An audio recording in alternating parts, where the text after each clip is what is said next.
We get some more Model 3 details today, showing a more definitive look at the base Model 3, an interesting thing that was missed by many at the launch event, accessories hitting the store, and the unionization effort is taking another crack at it. Here's Tesla Tidbits episode number 276 for August 2nd, 2017.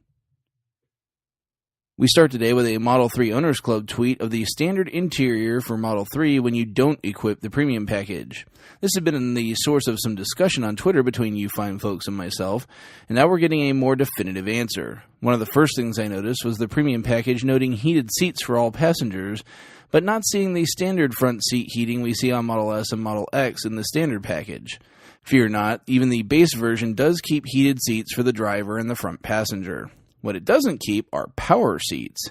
Yes, ladies and gentlemen, your $35,000 car has manual seat controls unless you spring for the $5,000 option. Many have tweeted at me mentioning other similarly priced cars that don't have power seats, but manual control anything in a $35,000 car is an absolute failure in my book. Lastly, the center console with storage is indeed a standard feature, so there will be no Model 3s with the negative space in the center like the Model S. One thing that was missed by many was caught by Electrek, and this is a super interesting one. Mounted just above the rearview mirror is a tiny camera monitoring the cabin of the car. The camera is not currently active, and Tesla would only tell Electrek that it would be activated with a future software update. There are a couple of uses that spring to mind for this camera, including, but not limited to, validating driver attention for autopilot and security for the car when serving the Tesla network. We'll keep an eye out for firmware updates outing the purpose.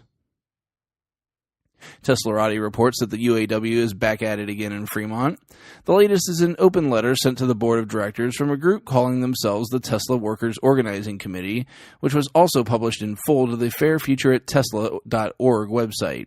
The letter contains a list of the things the organization believes needs corrected in order for the workers to be more efficient and effective in their own words. The main 3 points of the letter are worker safety, career path, and the ability to speak freely without retaliation.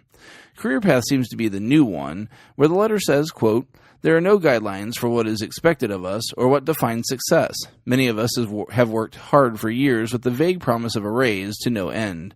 We experience a great deal of workforce turnover due to the financial insecurity that we face at Tesla, and we strongly believe that a defined understanding of success and reward will have an impact on product quality," end quote. On the safety front, Tesla claims to have this going in the right direction, claiming a vast improvement over the industry average in Q1. I will be very curious to see in Q2 what the numbers are when they're available, as if the trend is still down, Tesla can legitimately begin to say this concern is resolved, especially if the rate is as far below the average as it was in Q1. As to the non-retaliation side of things, the workers need a bit of perspective here. This seems to be a callback to the AJ Vandermaiden situation where she sued the company and then garnered publicity from the suit. That's called airing dirty laundry. This is far different than taking up issues with management and resolving them in a civil manner.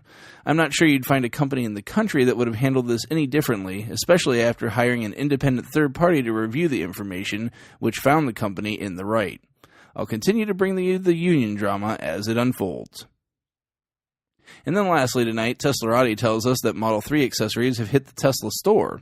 There's only 2 there, so if you're up for it, you can grab a Model 3 roof shade similar to the one for Model X that will help block the sun if you've got the all-glass roof, or you can grab a phone charging cable so your phone can charge while in the dock up front.